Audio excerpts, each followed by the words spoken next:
Today we are reading Cinderella from the Fairy Tale Storybook series, written by Naomi Mcmillan and illustrated by Iesha Wright.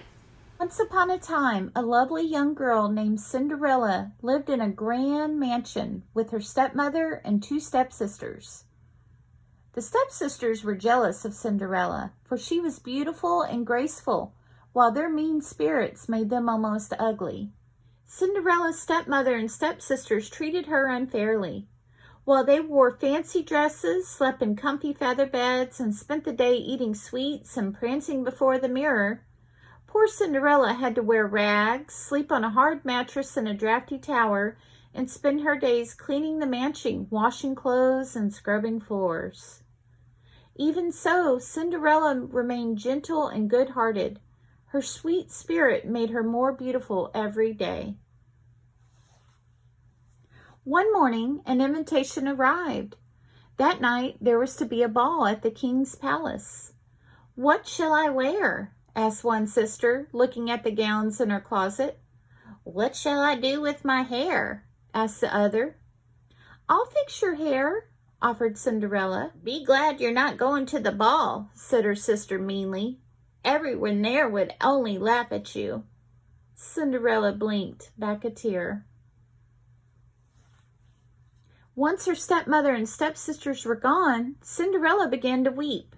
Suddenly, her fairy godmother appeared at her side. There, she said. "Do you wish to go to the ball, child?" Cinderella nodded. "Then to the ball you shall go. First, I need a giant pumpkin," said Cinderella's godmother, looking around. When she found one, she placed it in the middle of the road in front of the mansion. Then she tapped the pumpkin with her magic wand. In a flash, the pumpkin turned into an elegant coach. Next, the fairy godmother pointed her wand at 6 mice and one fat gray long whiskered rat. A ribbon of light swirled around them until 6 horses and one plump coachman magically appeared in their place.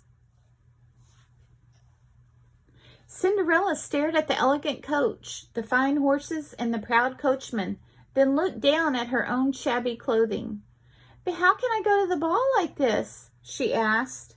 In an instant, she was dressed in a pink gown with glass slippers on her feet. As the coach sped away, Cinderella's godmother warned, "Return before midnight, for then my magic spells will be broken." "I'll remember," said Cinderella.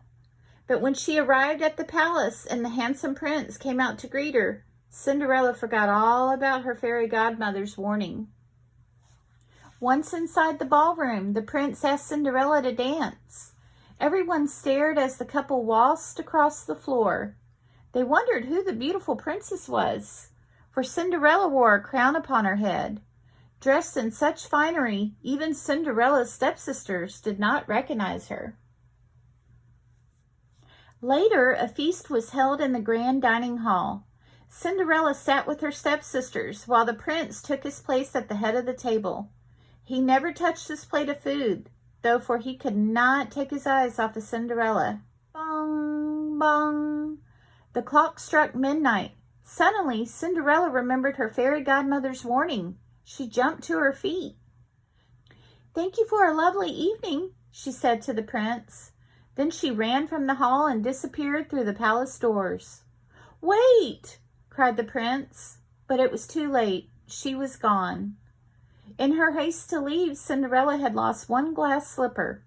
The prince held that slipper in his hand until dawn, thinking about its lovely owner. "I must find her," thought the prince. But how?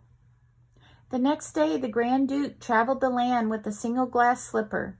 On orders from the prince, he was to find the maiden whose foot fit the slipper, for that maiden was to become the prince's bride. When he reached Cinderella's house, both of her stepsisters tried their best to squeeze their feet into the dainty slipper, but it was no use. "May I try it on?" asked Cinderella. Her stepsisters laughed, but the Grand Duke said, "By all means, every maiden is to try the slipper on." Smiling, Cinderella eased her slender foot into the slipper. Then she pulled the matching slipper from her apron pocket and put it on. At that moment, Cinderella's stepsisters realized that Cinderella was the mysterious princess of the ball.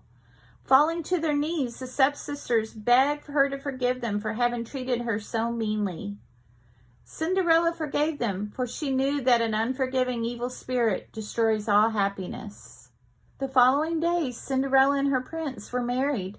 The stepsisters were in the wedding as well, each marrying one of the king's noblemen.